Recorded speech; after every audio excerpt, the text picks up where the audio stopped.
Boom. Got Ladies it. and gentlemen, we are back in that thing. Welcome back to the week 3 season-long bottle bet of Brews and Qs. I am your man, Mr. GQ. Man, DJ Micah B. Hey, let's get it going. What you drinking on today? Next. Bud Light next. Okay. I'm Hey, on my zero carbs, hey, and 80 I'm on my calories.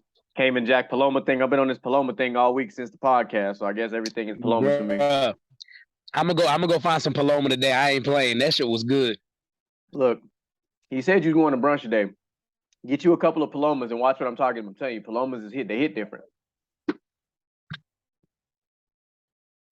Brunch for my homegirl birthday. Oh, so y'all gonna be good. Yeah. I'm coming back. I'm coming back after like 4:00 though. They going to Camp Houston after from 4 to 10. I was like, no, I'm good. Nah, I'm gonna do this with you. I'm gonna put this little girl to bed, and then I'm gonna watch some football till it's time for me to go play football. Oh, okay. I was just about to say if y'all had any games. Oh, you already know 5:30, 7:30. So we own that thing. Okay. So just to recap, ladies and gentlemen, we have currently for our primetime picks. For those who did not tune in this past Wednesday, we chose DJ Michael B chose the Giants, the Niners, and the Browns. I chose the Cowboys, the Broncos, and the Browns. Excuse me. Our overall records, well, given what just happened on Thursday now, DJ Micah B is 21, 11, and 1. I am 17, 15, and 1. So making moves. So no complaints there. 10 games over 500 sounds very nice. You can't really beat that, right? So I also just had also won my FanDuel game on Thursday because I did a primetime exclusive. So just for that Thursday night game, where you choose an MVP flex first, which is pretty much any position, but they're worth 1.5 points. So I chose Nick Chubb. Obvious, the obvious choice. But, so did 50 million other people. Well, where people got is I also chose Amari Cooper. That was a big Plays one. better on the road. Yeah, so that was a big one. Deontay Johnson, who wasn't too bad. I also did have George Pickens as well. And very nice pick on your part. Yeah, and I had Pat Fryermuth who came through at the end, and then I had Cleveland's defense, because that one hurt my feelings until the very end. Because mind you, that is also one of my fantasy defenses, but that scoop and score, fumble recovery touchdown saved me in all of my fantasy leagues that I have Cleveland's defense in, because that pushed them. I think in our league they gave me 20. I think it was 24 points. I haven't even checked what Nick Chubb getting me. Man, Nick Chubb got me in my money league. He got me 18 points. Oh yeah, he probably got more in our league then. So speaking of, before we get into the picks, we talk about fantasy blunders, right? So one of our, and this is, I'm really hoping, because I saw this. You know how I am about I'm always observant of certain things. So right. I go check the injury report this morning, my normal thing for the money league, getting ready for stuff. And I go look at the players because I'm like, let me see, maybe there's somebody I'm keeping my eye on for next week, right? So I go through and I look at the list of players, and I go down and I'm scrolling. I see the same names I've always seen. Like in our league, Derek Carr is still available, like Marcus Mariota, Raheem Mostert, Jared McKinnon, guys like that. I get down to the receivers, and I'm gonna give you 3 names, and you tell me which one of these names sticks out to you. Zay Jones, Brashad Perryman, and T. Higgins as waiver wire free agents. Higgins? What? So I was like, wait a minute. So I saw that, and mind you, so of course, because the individual that dropped him, he dropped down the waivers. So I'm like number 4 on the waiver list. So I immediately submitted my waiver claim because I haven't done any waivers in this league all year. So I was like, yeah, there's a chance that I end up having Cooper Kupp, Gabriel Davis, Michael Thomas, and T. Higgins in his money league team. Okay. Before we go any further, one of your don'ts was not to overreact. It is. Also, a segment on Wednesday was the one that I came up with. The team that will the 0-2 team that will most likely still make the playoffs. You picked who? The Bengals. The Bengals are on a hangover. They're going to turn it around. I mean, a lot of people jumped off the Packers bandwagon after the first week too, and you see what they did the next week. Right. I mean, granted, the second week Cincinnati didn't have a bad first week. No, they just lost the game. Field goal.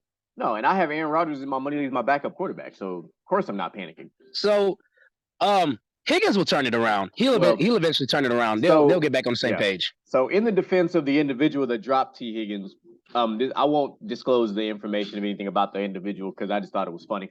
But they jumped in the group chat this morning and was like, I don't know what world I was on last night or what I was on. I did not mean to drop T. Higgins last night. So I'm like, either said individual was drunk as all get out or high as all get out. First of all, I don't even touch my phone when I'm doing either one of those things because stupid things happen, like dropping very players much on your fantasy team. So let's not do that. So now that we have gotten past that, all right, let us deep dive into these picks. So not a bad slate. The early slate looks really good. Actually, it looks well. It didn't look bad last week either, but this week it's got some. There's some interesting games. So we'll start with this one. We've got the Saints visiting the Panthers. So we got a division game right off the rip. You got you a NFC South game.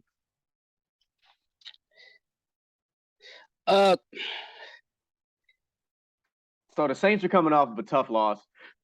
You're coming off of, well, Lattimore's still going to play because he didn't get suspended, but he got him and Leonard Fournette got fined. You got a nicked up Jameis Winston, but Michael Thomas is still relevant. Alvin Kamara is supposed to come back today from his little rib nicked up injury. I mean, everything is in the Saints' favor to win this game, but again, it is a division game, you know? Everything is in the Saints' favor to win this game, and that's exactly why I'm picking the Panthers. That's exactly why I'm picking the Panthers. Everything is set up for the Saints to go hard, but hey, listen. Everything is set up for Baker Mayfield to go off? No, it ain't even really set up for Baker Mayfield to go off. It's really set up for Christian McCaffrey.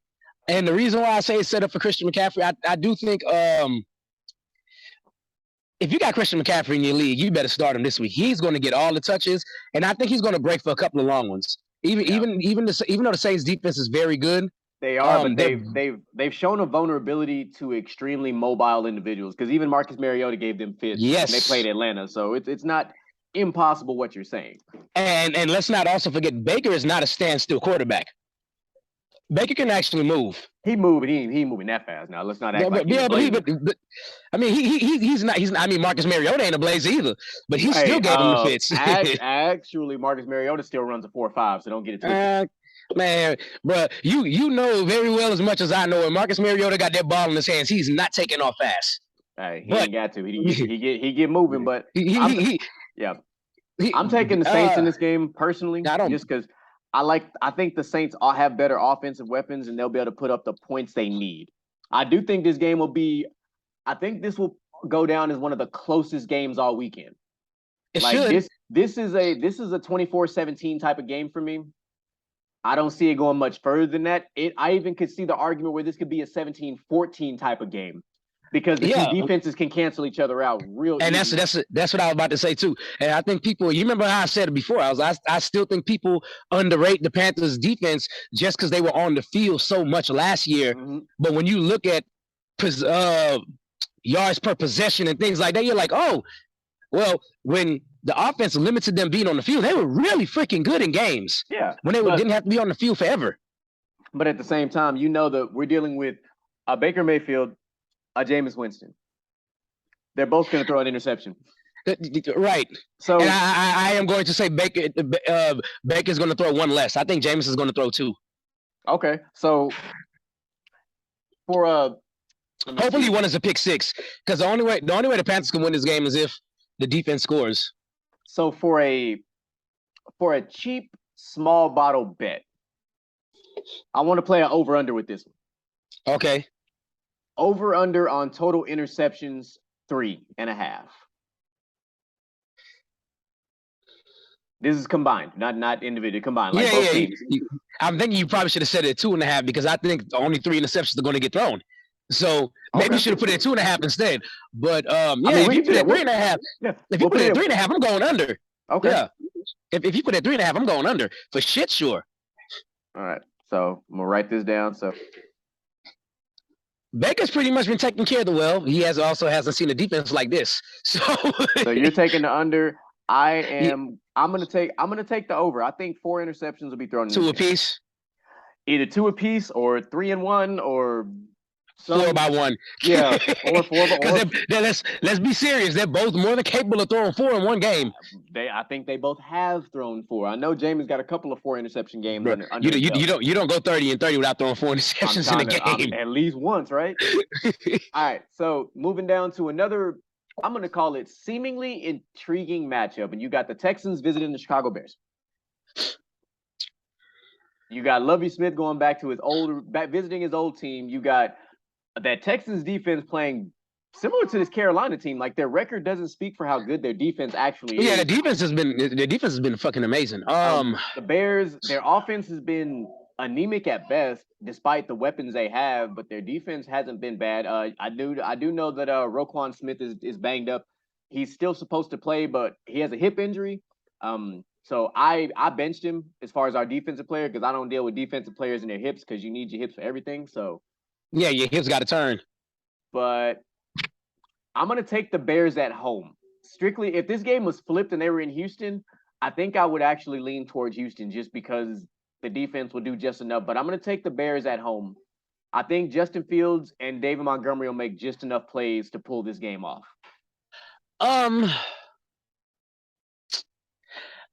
I need Mooney to finally come the hell alive. You and the rest of the world. Yeah, I don't know what's going on with the offense. But to be fair, I don't know what the hell is going on with the Texans offense either. Because last year, Davis Mills was throwing the ball down the field. He looked good, but I feel like the Texans have been in this mode of playing not to lose. Yeah, and that's my issue with them right now, because they're not I think they said they're like almost 5 attempts down from throwing the ball 15 yards or more down the field from last year is the statistic I heard per game. So especially it's like when you got this kind of quarterback, like, it doesn't make any sense. Yeah, and Davis Mills can throw the ball long, and he's only taking like 2.5 a game, and it doesn't make any sense, especially at the beginning of the season where it's better to lose in the beginning of the season than the end of the season. Let's just put it like that. Oh, for sure. So, just like in college football. So, give me the Bears too. I hope the Texans can pull off the win, but man, until they figure out that damn anemic offense, they should have already won one game. Yeah. So hell, they should have won 2. So you're taking you're taking the Bears as well? Yeah, I'm taking the Bears as well. Just because they're playing in Chicago. Yeah, that's really, I really think if this game was in Houston and or a neutral site, I think the Texans would possibly make enough plays. Now, I do think in this game, the X factor is going to be the tight ends. I think it's going to be Kmet and OJ Howard are going to be the X factors in this game. It's so crazy to see OJ Howard as a Texan. It blows my mind. It is, but he balled out in his first Texans game, so he did. So more power to him, right? So hopefully we'll see if he can keep up. I don't even know why I'm bringing up this next game, because I know who we're both taking, but you got the Chiefs visiting the Colts. Give me the call. No, I'm lying. Come on. Boy, give me the Chiefs. Get the hell out of here. If you'd have took the Colts, I'd have to look at you funny. Now, granted, the Chiefs are known for losing games. They ain't got no business. Yeah, exactly, man. They are known for losing games they shouldn't lose. But this Colts team is falling off the face of the fucking earth so bad. They're not falling. They've already fell. You're right. They just free falling. They're just You tie with the Texans. That says enough. This for me is going to be my biggest blowout of the weekend. I have the Chiefs putting up at least 35 points in this game, because I have no faith in anything. And that's with Matt Ryan possibly throwing a pick or two, because Matt Ryan I'm telling you, something is just wrong. Like, they need to highly consider a quarterback change. Like, this team would have done better with Jimmy G as their quarterback. They would have done better with Phillip Rivers currently as their quarterback. They would have done better with just about anybody back there. Hell, even Carson Wentz, if he wouldn't have got traded, he still would have been doing fine with this team. He would have been okay with him. Better than Matt Ryan right now. I bet you they wouldn't have tied yeah. He wouldn't have tied with the Texans. No. I'll say give him the Chiefs. Okay. Yeah, you did. But I don't think they're going to score 35. I think they're going to run a score quick, probably about 24-0 or something. Mm-hmm. And then I pick midway through like the third quarter, they'll probably pull Pat Mahomes and company and be like, all right, bro, y'all just take a rest. Because Whether they want him, hey, it's the NFL, bro. One hit just because you decided to leave that person in can change your whole. So look at the 49ers. They had Jimmy Garoppolo being shopped around on the market, and what happened? Trey Lance is out for the season, and they're lucky they didn't trade him yet. He's out for 6 to 8 months. So that just came out this morning actually. So not too bad. Our first big time matchup, which I'm surprised the NFL did not flex this game. Because you know the NFL be doing all they flexing. I don't know why. This game, the game I'm about to read off. This game should have been flexed. Bills. It got to be the game I'm thinking of. Bills at Dolphins is a 12:00 game. 2-0 versus 2-0 division game, but you're talking about two extremely high-powered, potent offenses. The Bills having what arguably is the number one defense. The Dolphins having a defense that's, we're gonna say they're middle of the pack, but they're like the upper part of the middle of the pack. I got Miami's defense. I'll tell you what, Miami's defense is, they're okay. You know what I'm saying? They're pretty much an average defense when it comes to just looking at straight numbers. But man, when it comes to takeaways, these motherfuckers can ball. They can ball. If you can keep the ball, from being turned over, you could beat Miami. But if you turn their ball over, they do have Xavier Howard. They do have Xavier Howard on their defense, so and Tyreek and Waddle will make you pay. And the Bills have no Micah Hyde for the rest of the season. Unfortunately, boy, that tore me to pieces, dog. Yeah, that was unfortunate with the neck thing. That's serious. You know, whether you for fantasy sake, just real life sake, having a neck injury in general is just like scary to think about. And we share a name. Yeah, the Micahs. But I'm glad your neck is good. So, who you taking in this game? This looks like for us, this could be a scale tipping game for us, depending on how our picks go. I think Micah Hyde is going to hurt him because Micah Hyde can literally take off one side of the field by himself for the most part. Especially whenever you look at playing cover 2 or a nickel, Micah can take the left side corner by himself. And man. But Micah Hyde mostly plays safety though. I mean, yeah. But man, dude, man, I don't know. Micah Hyde tips the scales a lot for that Buffalo Bills. I know they still got Von Miller, and they can still get to the quarterback. Which, if you can get to Tua, you'll rattle him. But Tua's a mobile quarterback as well. People kind of forget that too. Hell, just about everybody has came out in the past 3 years of mobile quarterbacks. He just has to get the ball to one of those playmakers. It don't even matter which one. I actually put. Well, I need to go change that because I actually put whatchamacallit on the bench this week, and now with Hyde gone, I might put him back. Waddle. So give me. I'm gonna still go with the Bills. Okay. It's a division game. Division games are hard. I just until somebody shows me different that they can actually just beat the Bills. It's kind of like one of them things right now. Even I know the Giants are barely 2-0, but somehow, somewhere they pulled it out. So yeah, I'm gonna take the Bills. I wouldn't be surprised if you take the Dolphins though, because them two. I mean, the Dolphins got two of the best 3 receivers on the field. This is my division. You already know how I feel about these games, but give me Miami for the upset. Yep. Miami's at home.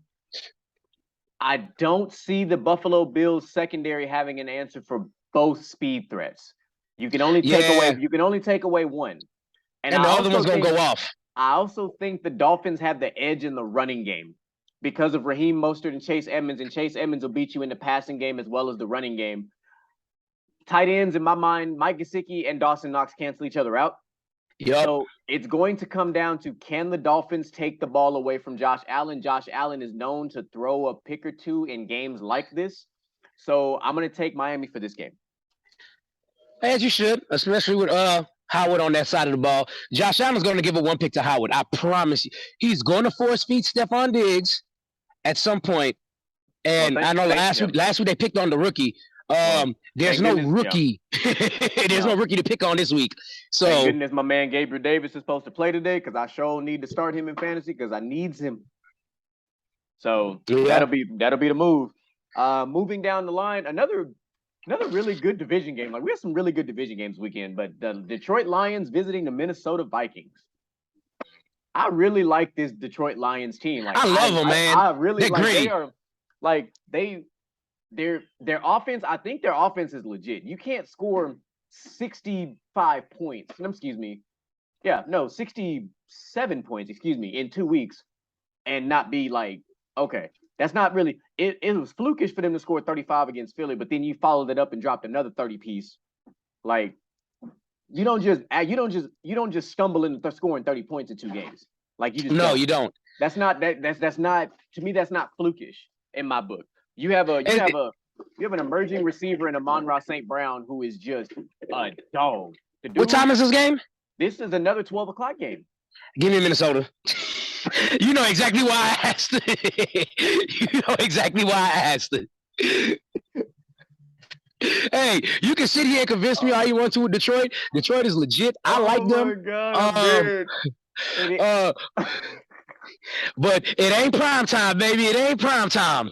That's all. That's the only tipping factor I needed to pick Minnesota. He said, "Give me Kinfolk Kirk in the afternoon." Mm-mm. Give me Kinfolk in the afternoon, man. Oh, I'm crying, bro. That was good. Oh no, that was good. I do think Justin Jefferson has a bounce back game. He had a rough game last week. I don't know if the Vikings have a full on answer for this offense of the Detroit Lions. I'm not gonna lie to you. I don't either. I like the idea of Kinfolk Kirk in non-prime time situations, but give me Dan Campbell in the Detroit Lions. All right.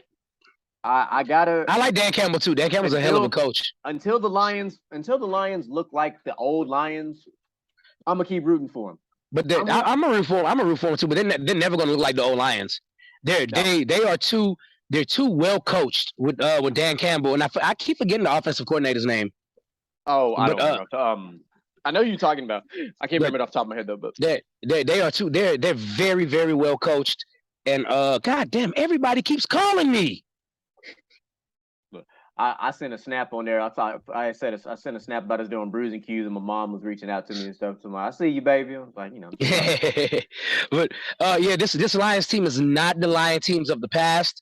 I can't even think of their quarterback's name right now. My goodness. Oh, I'm Jared Goff. Jared Goff.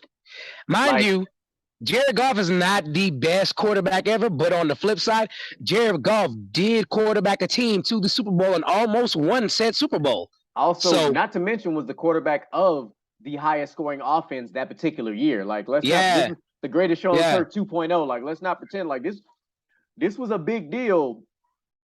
Like before the Chiefs made their miraculous run as well. I believe in the Lions more than I do the Raiders this year. You should. The Raiders division is too stacked. And the way it's looking, they look like they have the worst team in the division. Even if the Raiders were in a different division, it's just I can't buy into like the Raiders have too much firepower on offense for Josh McDaniels not to be exploiting it to the max. But I don't think they can stop anybody either on defense, and that's the other part. Yeah, but you should be scoring enough points too. Like you should be scoring 28 points a game. You could say that, but I'm not. But Devontae should be able to give you 2. Josh Jacobs should be able to give you at least 1. Darren Waller should be able to give you 1. Like let me remind you of something real quick. All right. I just have to bring this up just because you do realize the guy that plays quarterback for the Raiders is the brother of the guy that played quarterback for the Texans, right? I do, and he has I do. I know, but it is what it is. That has nothing to do with it. I'm just saying. Hear me out. As the stakes in games start to get higher, I start to see a lot of big brother and little brother. Carelessness with the ball, force feeding one receiver, turning over the ball at the wrong times and making bad decisions at the wrong times, reading the defense completely. Granted, it's hard to read a defense at the line if they're disguising, but if you can't read the defense and you hike the ball, it's not what you're looking for, you need to throw the ball away. And these are things that David Carr did while he was in Houston that would run me hot. Now, throw the freaking ball away. I will say, that last game was not on Derek Carr because Hunter Renfrow fumbled not once but twice. Yeah, well, like I mean, you can't foresee that either, but the hell you can secure the ball. No, I'm saying like just out from the outside looking in. But the second fumble, Renfrow was careless with the ball. The first one was just a good play. The second one was he did not have that thing, saying high and tight. I know from the time when we're young, they tell you hold a damn ball with two hands. I don't know where most of these players get off just holding the ball with one hand trying to. I'm like, bro, secure the damn ball because if I was an NFL defensive player, I wouldn't even go for the tackle. I'd run at you like I'm about to go for the tackle and stop dead in front of you and make you be like, oh shit, he didn't try to tackle me. You damn right because I'm trying to hit the ball out your hand because you're being stupid and careless. Adrian Peterson used to have that problem. Yeah. Adrian Peterson could have had a lot more yards in his career. He could have. Another compelling game. There's a lot of compelling games. I like the word of the day is compelling. Ravens at Patriots. Ravens coming off of a very upsetting loss to Miami last Sunday. The Patriots coming off of a great win against the Pittsburgh Steelers. The game is in Foxborough. We know, again, we just had a storied rivalry with Pittsburgh and New England. Now we have Baltimore and New England, another playoff storied rivalry at that. Granted, none of the players from either of those teams, I believe, are even still relevant, except for the two coaches. But yep, again, it's still two head coaches very familiar with each other, very familiar with the teams. Very strong. So J.K. Dobbins is going to play today. All right. For the first time. So that we'll see how that goes with that running game. Jacoby Myers for the Patriots is out today, which means a lot of Devontae Parker, a lot of I forget his Nelson Aguilar. Hopefully we get some Hunter Henry showing up today to play some football for once. Ramondre Stevenson and Damian Harris. That's what we're looking at. So I got a question for you. You plan on picking with your heart or your head? Oh, I'm picking with my head. I'm picking with my head too, and I'm gonna take the Ravens. Yeah. I don't unless the Patriots defense can stop the Ravens offense, I don't see Mac Jones being able to match the Ravens offense point for point. Now, I do like the Patriots run defense because they did keep Najee Harris under control last week. Now, I'll be saying that Najee Harris is not Lamar Jackson. Now that means that if the Patriots can keep the other Baltimore running backs under control, you would rather have Lamar do what he did against Miami as far as throwing the ball than him throwing and running the ball. So if you're the Patriots, you would rather have Lamar trying to throw the ball down the field than beating the brakes off you with his run. Because at least the ball is going to be in the air. You can't do nothing once he take off with the ball except try to tackle it. Yep. And it's hard to catch Lamar. And the pocket doesn't collapse very often around Lamar to where a guy like Matthew Judon can get home and a few other guys. So as much as I want to pick my Patriots, I'm going to pick the Ravens. Todd, I hope you're not listening because I would never pick the Ravens just to pick the Ravens, but I'm doing it because it makes sense. Oh, there you go. Pardon me, our special guest has made an appearance. Hey! What's up? She just keep disappearing. All right. What's up? She's so happy to see me. She's like, hey, you're not here though. say hi. All right, let's get on down. We still got a good chunk of games to go, and we just hit our 10-minute warning. So we got Bengals and Jets. Bengals. Yeah, I'm taking the Bengals in a bounce back game for sure on this one. That's an easy one to me. I think the Bengals are gonna act a fool this weekend. Actually, yeah. Like it's hard because I'm still on the fence about starting Joe Mixon because I have him and it's either him or Austin Eckler because I already started Nick Chubb. So I either have to sit one of my quarterbacks in CJ's league for Joe Mixon or not play Joe Mixon again. So that's a tough call for me right now. I would wait on playing Joe Mixon until he shows you otherwise. All right. We got the Toilet Bowl coming up now. The Raiders 0-2 versus the Titans 0-2. Damn. The game is in Tennessee, whether that makes a difference to you or not. Just thought I would throw that out there to you. No, because I'm not a believer in Tannehill, so I'm just take the Raiders. I don't have a long I don't have a long explanation on why I'll take the Raiders. I just don't trust Ryan Tannehill. That's it. That's the only explanation I need. I am going to take the Titans. Okay. I think this is Derrick Henry's week 1 Saquon Jonathan Taylor game. I hope so because I got Derrick Henry. I need a big game out of him. I think this is Derrick Henry's game. This is the game where they can. But I also think if Tennessee ends up 0-3, 0-4, I think it's time for us to see the Malik Willis show. Yeah. I'm 100%. Mind you, Malik Willis is the first rookie quarterback to throw a pass this year in the NFL, which is freaking crazy because every year we get a rookie starting. Yeah, that is the baby over there. Yep. All right, so we have another division game. We got the Eagles visiting the Washington Commanders. I'm gonna let you pick first. I'm gonna take the Eagles. The Eagles are on fire right now. I'm taking the Eagles looks too. Amazing. So I'm sticking with the Eagles. I'm taking the Eagles too. I just want to see if you had anything to say about the Redskins. Not the damn Commanders.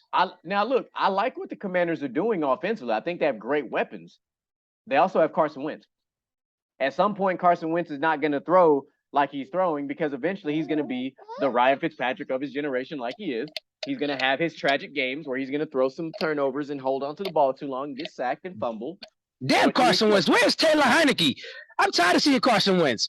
I want my boy back on the field, dog. I love Taylor Heineke. Taylor Heineke is a warrior. That man just keep going and going. We have another very interesting game that, based on what happens before kickoff, can change the tide of this entire game. Jacksonville at the Chargers. Justin Herbert is a true game-time decision with this rib cartilage injury. He is going to wear a flak vest, but I think he's going to play though. So, and the game is in Los Angeles.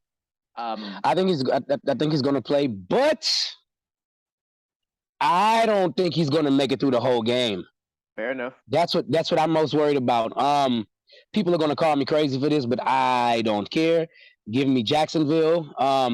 I think at this point, for myself personally, I've seen enough of Trevor Lawrence to know that Trevor Lawrence is a very good quarterback. Is he a superstar yet? No. Does he have the potential? The potential is definitely there. I can say that I do. We talked about this in the offseason, and when we made our, we talked about players.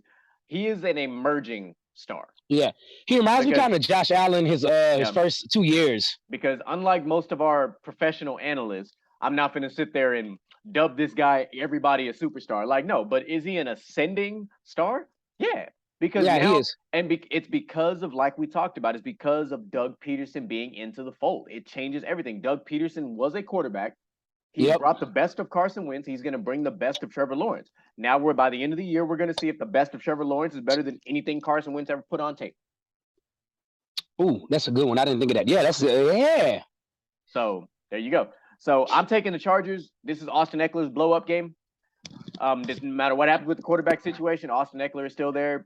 Keenan Allen, still a game-time decision. Mike Williams is going to play. That was my other thing. I didn't know if Keenan Allen was going to play or not. So that was my other thing on. He's still a game-time decision. Rams. However, I do believe Keenan Allen is going to play. I definitely believe that. So you got Rams at Cardinals. Kyler Murray versus Matthew Stafford. I'm taking the Rams. I don't even know. I don't even know why I did. I just wanted to build suspense. You know exactly who the hell I'm taking. I don't give it. I have this much faith in the Cardinals. I think at the end of this season, I think Cliff Kingsbury gets fired. That's what I said. That's my first coach to get fired this year. I think Cliff Kingsbury is going to be the one. Matt Stafford is going for 400 yards. If you got him in fantasy, start him. 403 touchdowns at least. Start him. I got him and Cooper Kupp, and I need all that. Yeah. So you can go ahead and book that one. You can go ahead and book that one. I'm definitely taking LA. All right, I got another toilet bowl style game for you. Falcons at Seahawks. Do the Falcons get their first win, or does Geno Smith get him another one? This game might be the difference. For some reason, I just feel like there's no way in hell the Falcons are going to go 0-17. It's 17 games now, right? Yeah. I just don't foresee the Falcons going 0-17. I think they have too much firepower on offense, and I don't believe in Seattle. If they would throw the ball to Kyle Pitts eventually. Well, Marcus Mariota is not known to really throw passes to tight ends, but then you better roll him out on some deep drags and roll out. At this point, you might as well just line Kyle Pitts up at freaking at receiver in the slot because Yeah. Now So the he can game, he can get the ball. the game Give me the is in Falcons. Seattle, by the way, too. Yeah, the Let's, game is just so you know oh, the whoa, game is whoa, there. whoa, whoa, whoa, wait. The game is in Seattle. Yeah. The game is Hold in on. Seattle. That kind of hold up real quick. 325. Let me think about this real quick. Because the game is in Seattle. No, that for Seattle, that changes things. They're the home Yeah, of I the know. 12th man for a reason, bro. Yeah. At least the home of the 12th man in the NFL. You know what? Give me the Falcons anyway. Give me the Falcons anyway. I think the Falcons can pull this game off. I do think. And I mean, it's in Seattle. Oregon's not too far. Marcus Mariota did play in Oregon. I thought He might have. I don't know why I thought you were going to say not too far from Atlanta. I was about to say, what the fuck map you looking at? No.